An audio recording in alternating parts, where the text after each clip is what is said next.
Welcome, welcome, welcome to Week Old Beans, episode 31. I am R. Dot, and I have with me here my host. Go ahead and introduce yourself. I am Fowler, the other host of Week Old Beans. Speaking of beans, I'm currently enjoying some wonderful, wonderful coffee beans ground up and filtered through with water to make what's called coffee. Ethiopian brew, absolutely delicious. I'm drinking it black. I didn't think I would like it black, but it's very good. So if you ever get a chance to drink Ethiopian coffee, it goes really well with some honey. Straight up, no milk, no any of that. Um, this was not like an advertisement. I just felt like I should inform the viewers of that. Fowler, I know you don't believe in liquids, so uh, What do you mean I don't believe in liquids? you've told me before you don't like drinking coffee or anything tea. You think it's like I don't know. Okay, you framed it like I don't believe in its existence, not I don't believe in it I mean, like yeah, to but drink. you think it's a conspiracy theory by the deep state to get people to consume. I don't know. Wouldn't be the craziest thing. It wouldn't be. Um, but anyway, we're going to talk about something a little bit sensitive. So for you sensitive people listening, buckle the fuck up because I'm going to take no quarter in this discussion, and I'm sure Fowler won't either. But we're going to be talking about some comments that Nikki Haley, a Republican candidate for the presidency, made. It was really like a week and a half ago when she said this, but it's still kind of circulating She the she's also quite prominent because she's I think the second placer right now. I mhm. think she's beating DeSantis in the polls. Yes, yes, yes, yes. She is her lead between the gap between her and Donald Trump is getting closer and closer. I don't know how she'll do in Iowa. It looks like that Trump is going to win in Iowa. Um, it looks like she fares better in New Hampshire. I don't know. I don't know, but she is in the event of a Trump wipeout, meaning that if Trump explodes or gets arrested, she is going to most likely be the nominee for president. Nikki Haley was the former. Was she the governor of South Carolina?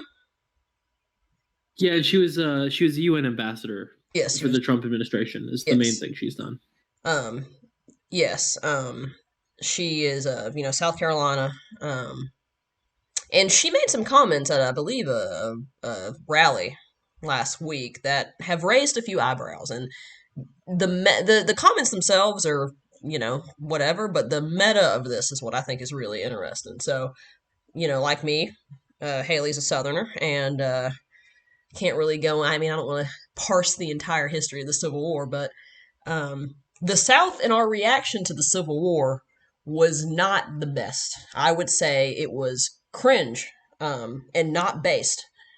There was a lot of stuff happening afterwards, and the way that we frame the education of the Civil War in the South is very, very in a lot of ways problematic. Of course, it depends on where you go. I'm not going to broad brush the entirety of the region. I mean, I think I got lucky with my education because I was in I was not, I wouldn't say it's a liberal area, but I was in an area where there was the ability um, for a type of discussion. But let's go over Nikki Haley's comments first and foremost, and then we can dive into it. So Fowler, I'm going to let you take this part because you seem to be more. I mean, kind of more verbatim what was said during the rally. So Nikki Haley was basically asked about the Civil War, and she denied that the Civil War was about slavery, which it obviously was. Or I would say less And so. I would say less so denied and more so avoided stating the very obvious fact that it was about slavery. She seemed to gravitate towards the common the common narrative in the South, which is that it was actually again it was about states' rights. It was about the War of Northern Aggression. It was about taxes. That's the big one. Um, it was about the North imposing their views on the South and the South not wanting to do it. No mention of slavery. yeah, and this is a fairly common thing in the South. A lot of politicians, in order to win electorally, will kind of suck off the Confederacy. Yeah, it's interesting and I feel like we have to talk about the response that Trump gave to this because I think this is just as fascinating. So, um, Well, uh, Trump is like a New Yorker, so I don't think he has the same like limitations that Haley has. Like I think he has to watch his mouth a little bit more. No, I don't. It's not that. What I was going to say. So Trump, a few days ago at an Iowa rally, he poked fun at Nikki Haley. He poked fun at her for not admitting that the Civil War was about slavery. I mean, I think the direct quote from Trump, and maybe I'll probably just insert it in here so you guys can hear it. But um, the direct quote from Trump was basically saying, "Hey, Nikki, the Civil War was obviously about slavery. I mean, you could have had a slam dunk if you'd have just admitted that." Um, and you But know, I'm saying electorally, he's a northerner, so I don't think he has the same um like there isn't the same pressure for him to kind of well, paint a lost cause narrative. I don't think, I think it's that, and then I also think, as was pointed out by many people, it's fairly likely that Donald Trump, for all his shittiness and all his faults, grew up in New York City, where in the education system there, he was not taught the lost cause myth. So even We to might a want repub, to so even we to might want to a go over the lost cause myth as well yes, before yes, yes, we yes, and we jump into will, it. we absolutely will. But Okay. putting this in context, as somebody pointed out, Fowler, and I think this is probably more likely. I think it's less likely that he just, and more likely that he was not brought up with the lost cause myth. He was not brought up with the same narrative as somebody from the South. So in his mind, I mean, as like I said, as shitty as he is, like he's not a fucking Confederate, like he's not. His politics do not lean towards sucking off the Confederacy because he's never had to, and he never grew up under the under an education system that taught him that, like, and I can use my own personal antidotes, and we'll get to that later. So Fowler, why don't you go over what the lost cause myth is for those listening? Well, the lost cause myth is basically a very romantic perception of the Civil War and the events leading up to it, where the South wasn't fighting for slavery; they were fighting for states' rights, and that basically, like the South were these gallant gentlemen who were fighting these Northern savages, and they were superior in all these different ways, but in spite of that, they tragically lost. That's sort of the myth. And it's the South. The lost cause myth is very much the product of um, it's very much the product of the Confederates who lost, who after they lost, basically very deliberately shaped history to paint them in a way that would be positive. And so we're sort of watching the consequences of it to this day. But Yeah, it is very much a manufactured conflict. yes, most definitely. And so using myself without doxing myself, as I said before, I'm a Southerner through and through. I've lived in the South my entire life, nowhere else. Entire family has lived in the South. Um, and when I was in school, um, in public school down here, and I have to, I mean, I'm trying to think really hard back to this.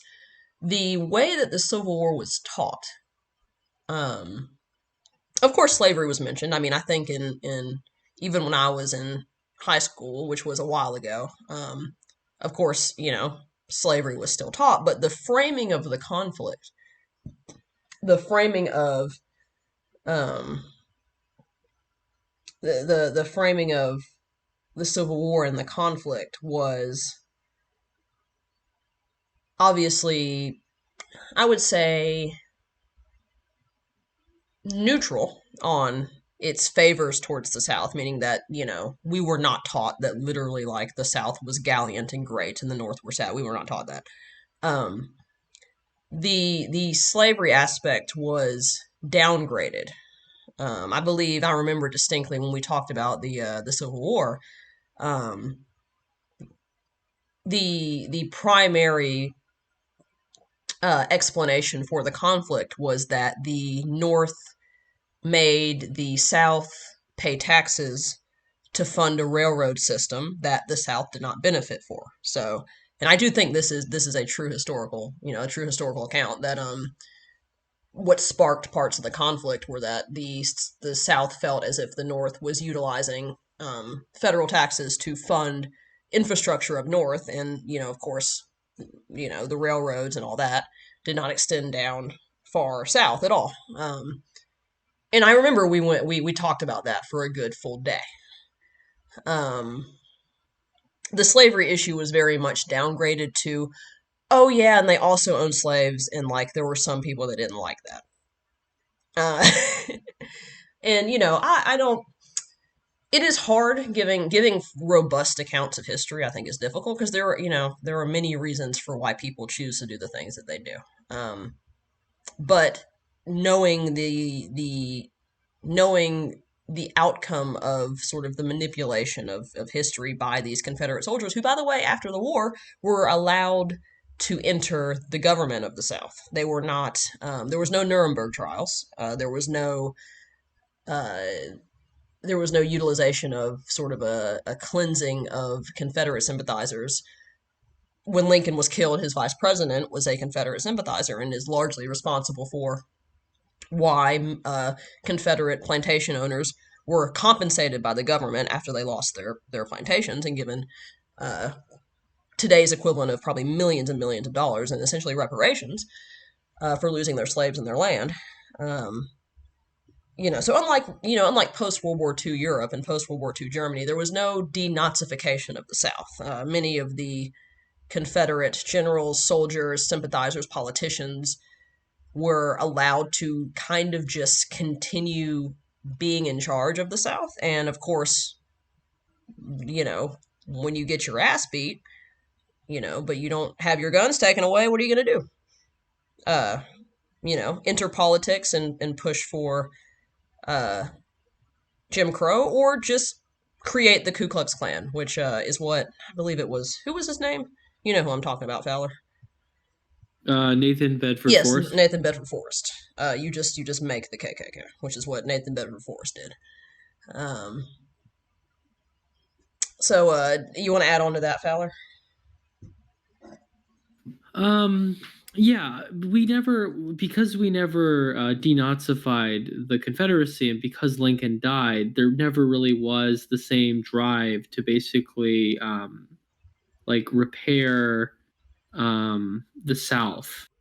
And Grant tried, but he kind of failed to do that. Yes, and So this. it's Oh, sorry. I was gonna add on to what I was saying, but when we talk about denazification, what also didn't happen was uh, economic repairs either. So you had a large swath of the United States that was essentially um, that had lost its main source of you know revenue. Because plantations and slavery was a massive moneymaker in the South. It was the economy of the South, which is why they fought so aggressively to defend and protect it.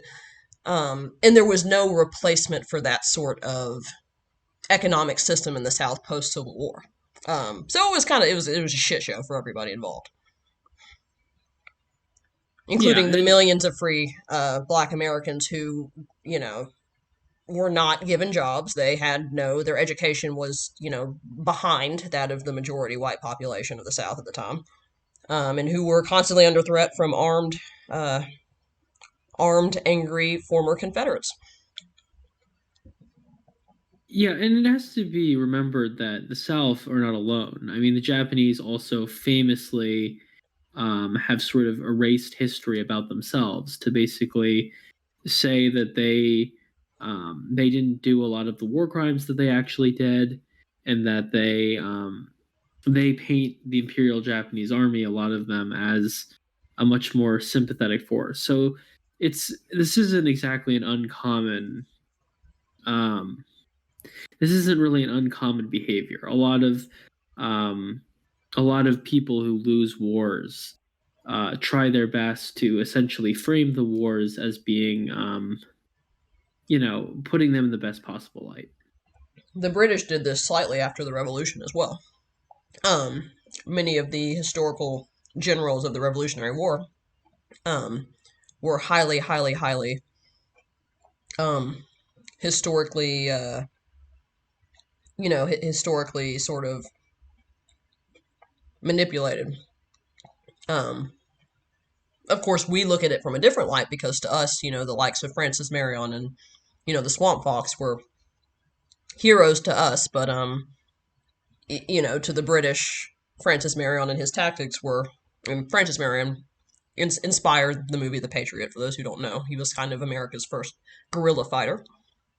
But he's considered a terrorist in the United Kingdom. Uh, um, for his actions. So it's a very very common thing for the losers of battles to sort of bitterly paint their opponents in a less than favorable light, to cast sympathy on their cause. And the problem is that the Dixiecrats and now the Republican Party, they encourage this mythology by essentially refusing to condemn the Confederacy. And because of that, they've never had to reckon with the real history of the Civil War and the implications of what they did and the cost that that had for everyone else. Yeah, absolutely. I mean, I think the of course the removal of Confederate statues, which many of those statues were not made right after the Civil War. They were made in the 80s and the 70s, post civil rights. They were put there deliberately, many of them, to intimidate Black Americans, which is, I think, a very big reason as to why many of those Confederate generals and of course the Confederate flag itself, uh, why there's such a debate. Nikki Haley, she was the governor who removed the Confederate flag from the South Carolina, I believe, state capital, and she got a lot of shit for it when she did it. She's still getting a Well, lot of shit for it on the well, campaign trail. not to distract from the lost cause discussion, but Nikki Haley was a relatively moderate Republican before she joined the Trump administration. Yes, yes, yes, yes. Um, but sort of going back to the I guess contemporary viewpoints on the issue, it's um, the battle is still being fought. I mean, the fact that we are still having. I mean, I think the statue discussion, one side won the statue discussion, but the fact that that even became a discussion, um, and Charlottesville was the result of that discussion, back in 2017. I think is a indicator that it still rages on. And I, as a Southerner, it's a I'm my viewpoint is more so, how do we remember history? And you know I think one of the big issues post Civil War, I mean, besides just the lost cause itself and it being perpetuated by the Confederates, was the lack of sort of economic, the 150, or I guess almost 100 years of economic stagnation that followed. The Midwest became sort of the dominant agricultural body, and then up north, industrialized, in the South just kind of was there. you know, it's the general vibe of the South. You know, after sort of America hit its maximum border, was always that the South was kind of just there, kind of. Um, After the Civil War, and they didn't really know what to do. Didn't really know, we got a bunch of free black people, and but we don't want to like give them land. Uh, so we're just gonna um, Mad Max Fury Road this shit. And that decision. I mean, I think it's what you said, Fowler, about how there is no there's no attempt to grapple with like the outcome of that choice. I think that's a really sort of poignant point that you made there. Because the choice was bad, and the choice led to the South having essentially 100 years of economic stagnation and poverty on both sides, black and white. Yeah, it's it's definitely difficult. And I think the problem is that the Confederacy, the lost cause has been a it's been a staple of Confederate um, or Southern propaganda for at this point like 200 years. So it remains to be seen who or when that will change. I think it'll have to be kind of a sea change with um, Southern leaders sort of pushing for that. But I mean, we have been waiting a very long time for that to happen. Yeah, well, I mean, I don't know if you saw this, but 51% of Southerners think that the Confederate flag is a racist symbol. So we're making progress. Oh, that's not bad at We're all. making progress. Whopping What was the 51. what was Hell yeah. the time of the poll? Like I think it was when like did it was after BLM. It's after BLM. that's good.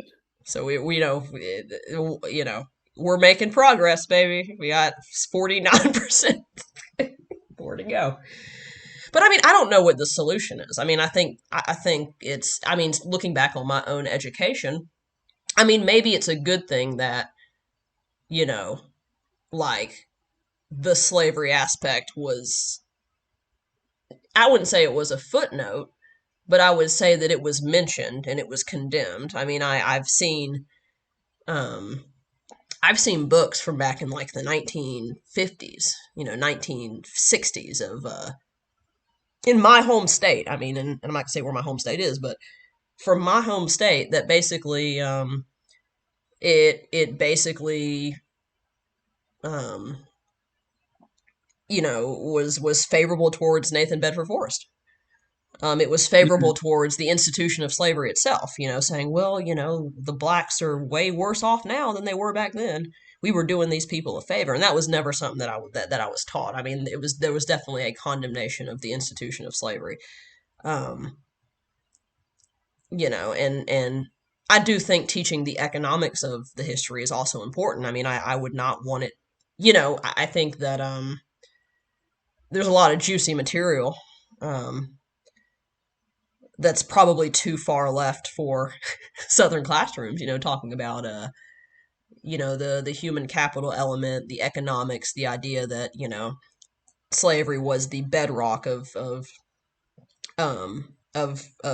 Southern wealth. The reason it was fought. They fought so aggressively to defend it wasn't because of some twisted, like, oh, we just love fucking enslave. It was because they needed the money. Uh, they needed the resources. They needed the wealth that it generated. The many, many Confederates, many of whom were wealthy. And, when I talk to my friends, I mean, these are like Southern folks, like old Southern boys. Like their families, they had Confederate soldiers in their family. I mean, their great great granddad was a Confederate soldier. When I talk to them, many of them that I've talked to in both my own family and then outside of that, um, there seems to be a grudging acknowledgement that many of those soldiers who died were dying for a bunch of rich fucks. They were going out and getting shot by the Union soldiers for a bunch of rich fucking, um, Confederate, landowners who hated them just as much as they hated black people. Um, and I guess maybe that's a positive, shift in attitude. I don't know how you feel about that, Fowler. Yeah, it's difficult to say. I'm somewhat skewed negatively towards it because I just don't think I think the history is that very few people are willing to take on the South in any real way.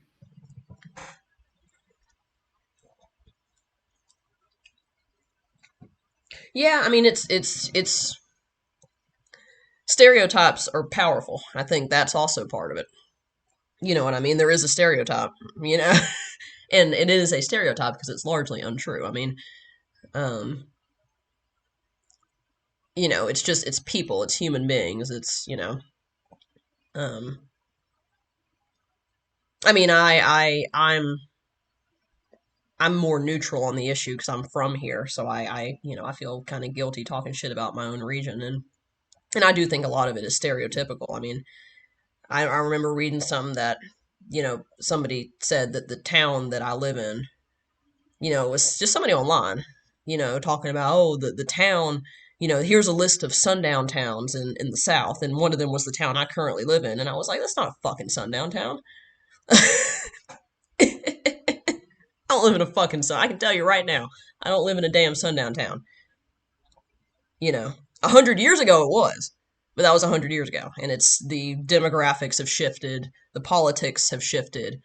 Um, it was founded by somebody with questionable sympathies and morals, but just like everywhere else, just like out in California, where you go to Compton now, and it's not the Compton of Ice Cube and Dr. Dre.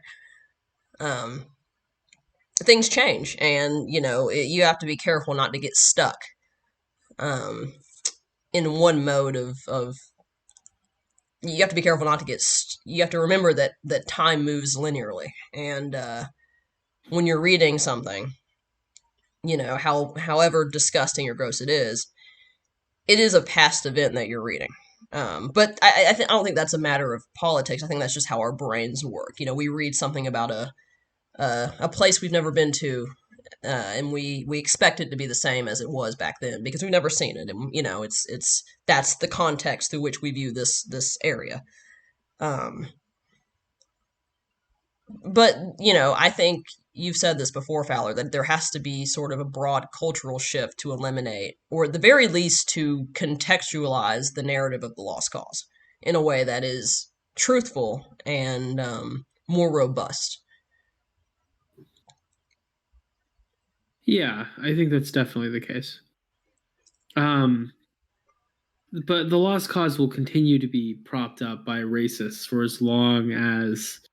um, for as long as there are people who benefit from racial dog whistling.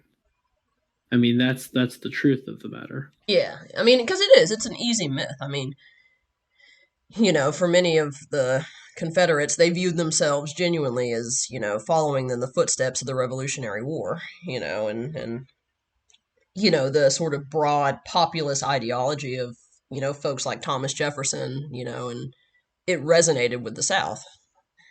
Um, the idea that you can separate from your government if things are not being, you know, if things are not going the way you want them, and the regional differences, um, many of which have faded away due to technology and people moving. So I don't know. I mean, I don't have a solution. I mean, I guess maybe that's what I want to explore next. Like, what do you think, Fowler, needs to happen for this narrative to kind of be quashed? Well, we've already started by removing Confederate monuments and plaques and names from buildings so that they don't have the continuation of those legacies, and also they're not used as intimidation tactics for minorities within the South.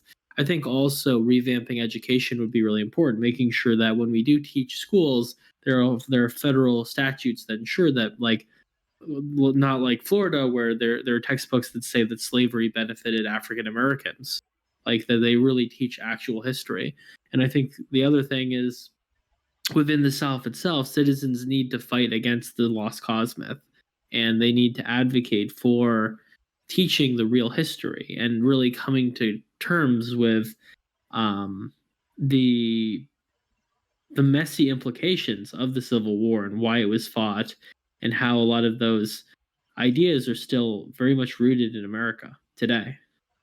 Yeah, that means we got to get a hold of Texas because Texas produces all the fucking textbooks that we use.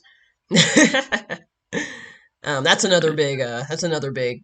Issue is that I remember we actually had a discussion way back in high school in history class about the fact that um our textbooks are produced by a Texas-based company.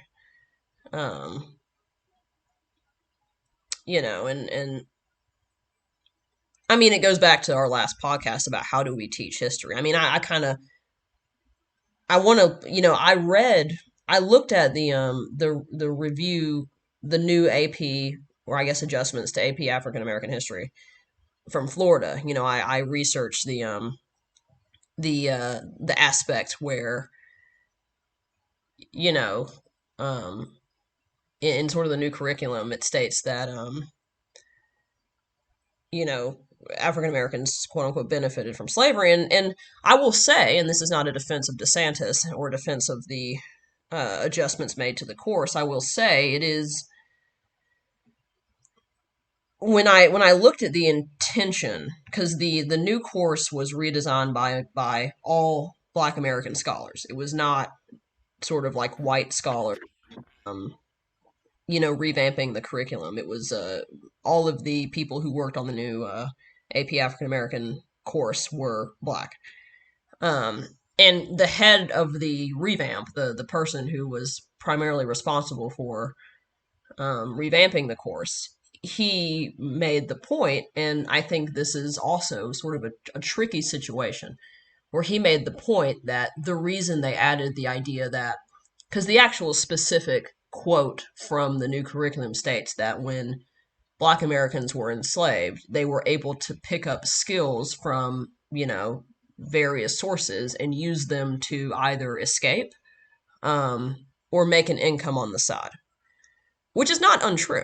Um, for example, down in Spanish Florida, before the United States acquired the territory, many because interracial relationships were not as stigmatized down there. There were instances of, especially in Spanish Florida, of mostly Black women either marrying their owner or marrying a white man and acquiring, and managing plantations even after their husband's death. Because remember, Spanish Florida was purchased by the United States, and so there was a long history of slavery in Florida before Florida officially became part of the United States. And it wasn't really until the sort of racial boundaries of the colonies was enforced in Spanish Florida that the what we think of as the contemporary racial separation, racial segregation, stratification, where that became really, really common. But the explanation that was given by that professor was interesting to me because he made the point, and I'm curious to hear what you think about this, Fowler, because I think this has always been, when we talk about slavery in particular, this has always been, I think, the why it's always been such a dicey topic to a lot of Black Americans, myself included. Um, he made the point that the reason they put that in the curriculum was because they did not want to present the institution of slavery as having been something that was they didn't want to present an overarching removal of agency from those who were enslaved. They wanted to make the point that even in the worst of situations, there were individuals who were enslaved who used what they, saw to help themselves, to help their families, and to help their communities, as opposed to it Mm. kind of just being, a situation where it's like, oh, these poor Black people, they were just all slaves, and the good white man came down and freed them, and then they, were gifted, uh, they were gifted land by the Union, and then, he made he made the he made the argument he didn't want to present um, the institution of slavery as just a pity party, basically. Um, he wanted to show that even in the worst of situations, the varying communities had the agency to run to freedom, to learn skills that they then could use after they were free to earn money for their communities and families. Um, so I'm curious as to what you think about that sort of explanation, because I found it way more interesting than just, oh, like DeSantis is teaching that Black people benefited from slavery. It was that headline was very much sensationalized in a way that when I actually researched and looked into it, I was like, wait a minute, uh, that's not. actually what it says. I guess I you definitely know more about the subject than I did. I just saw the headline. Well, I think it proves more than anything how difficult of a conversation it is. You know what I mean? How difficult of a conversation slavery is, and the Southern history. Especially when you get into places like Louisiana and Florida that were slave societies prior to their integration into the United States, and whose culture and history was very much morphed by um, their integration into mainstream America. Yeah, although I'd say this is a different topic than the lost cause myth because Definitely, that's definitely, tied very specifically to the Confederacy. definitely. I just thought that was I guess talking about how do we teach history? Like how do we teach um, if we're trying to eliminate the lost cause? How do we replace it with something that is more robust and comprehensive than because you could just do the opposite and say, well, you know, it was only about slavery and it was only about the evil white Southerners wanting to oppress the black people, and you just teach that. But um, how we teach history and how we sort of make something new, I think, is a very daunting task. It's a very daunting sort of because it's the consequences are so dire. I mean, um, you have, like you said a second ago, Fowler, like 200 years of this mythology being perpetuated and sort of getting into the heads of people, um, who most likely many of them were not even from the South to begin with. I mean, a lot of national ideology is mythology. Like, Yeah, I mean, you can see this with like the illusion of the European white, and that being a unified geopolitical bloc for most of history, which just isn't true at all. yeah, absolutely.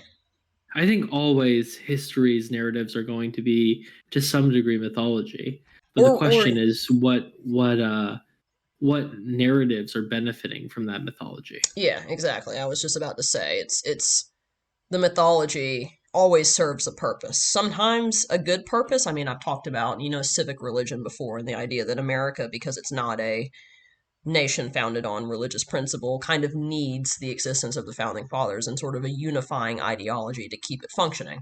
I've made that argument many, many times, and I'll continue to make that argument in the future because I just think if we're going to have a nation state or we're going to operate as a nation state, then we have to have a sort of, you know, we're always going to have a sort of core mythology. And the question is, like you said, Fowler, what aspects of that mythology are beneficial?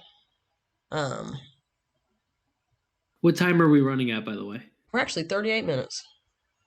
We're good. We got a little bit more time. Do you want to add some closing statements about the lost cause and talk a little bit more about um, talk a I little think bit more about it? I think that like seeing the faults of one's country is not necessarily a bad thing. I mean, look at the Germans. Like I think there's a lot of positives to being able to face down the reality of your founders. And I'm not an anti-American person. Like I think the formation of America as like a democracy was an amazing feat. And I think that there were a lot of really interesting ideas like the checks and balances and like early populism being invented in early America. Like we're a country that has a lot to be proud of. And um I think that appreciating America fully requires seeing the dark sides of it as well. That like a blind faith to the country does no services to the actual positive elements of the country. Blind nationalism removes the details of what really makes each country great.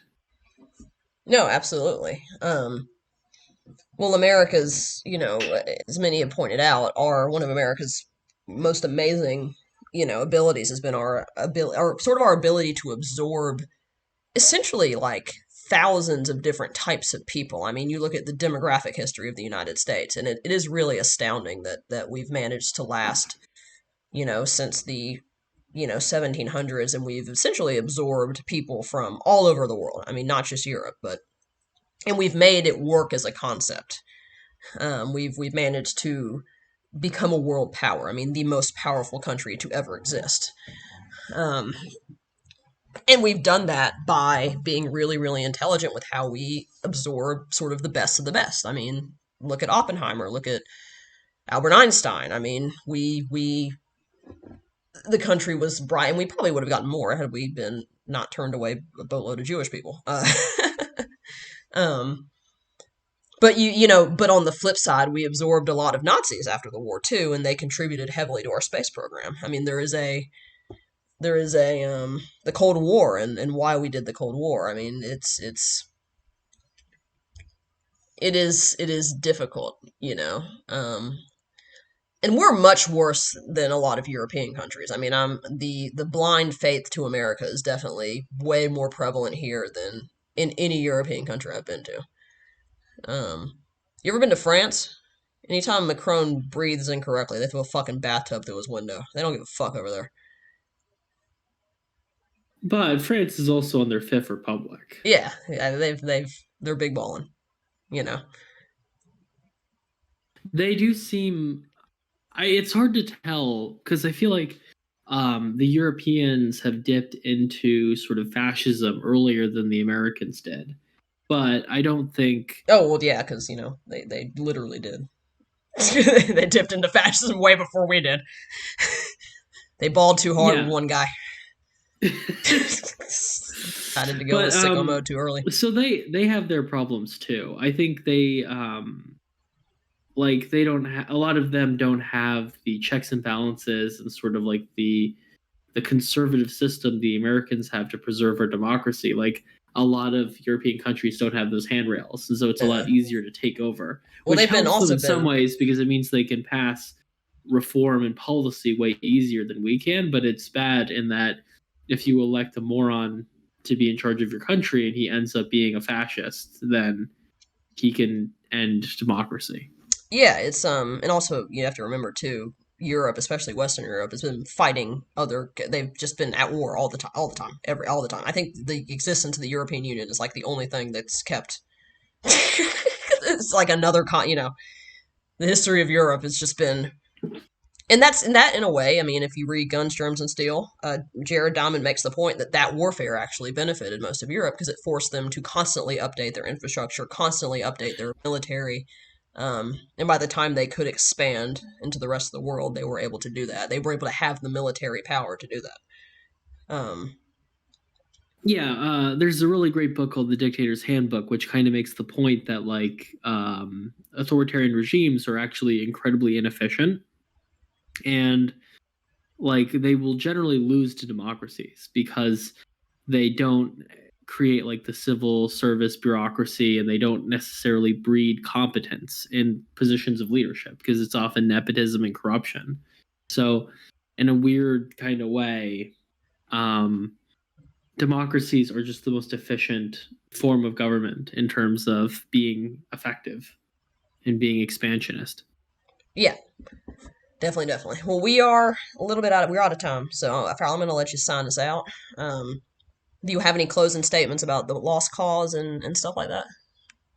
I think I made my point earlier. Do you want to end it? Sure, yeah. I mean, I think I made my point earlier too about the fact that, in order to rewrite mythology, it takes a broad effort. And I think, it's maybe I'm inundated, because I'm from this region. So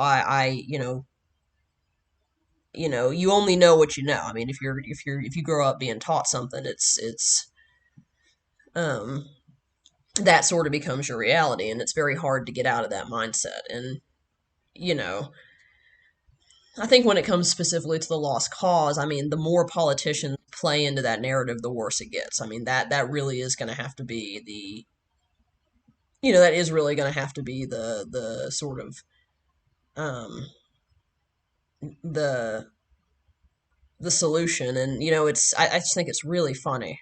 I mean, I know you said that it was because he didn't Um, he's a northerner, but I mean, I think the Donald Trump riffing on Nikki Haley for that, I think it's in part his own narcissism because I think he just is going to shit on her for anything. But I do think it's a testament to the fact that like he did not grow up being taught about the lost cause. He's from New York. You know what I mean? So Yeah. you have our potential next fascist president. It's not going to be a fucking Confederate. Uh, um, like ideologically, he's not a Confederate. Because he has no reason to be. He's from New York. Um, he was the winner in that fight. So, um, it'll. I don't know. I don't know how you heal that wound.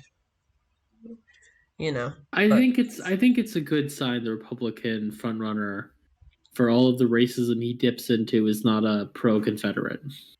yeah, no, no, no. I think it's He is pro Nazi given absolutely. Charlottesville, but he is not a he's more interested in European fascism rather than homegrown American fascism. Yeah, no, it's hell yeah, brother.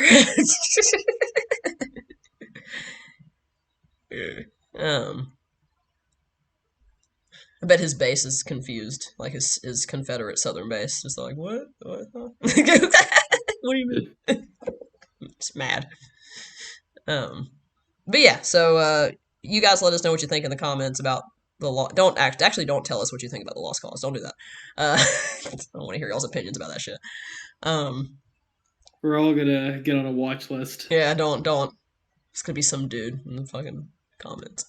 But no, to all my Southern brothers and sisters, I love y'all for real. Even the ones that have the Confederate flag taped to the back of their truck. I love you guys. Uh, What are you running for governor? Roll Tide.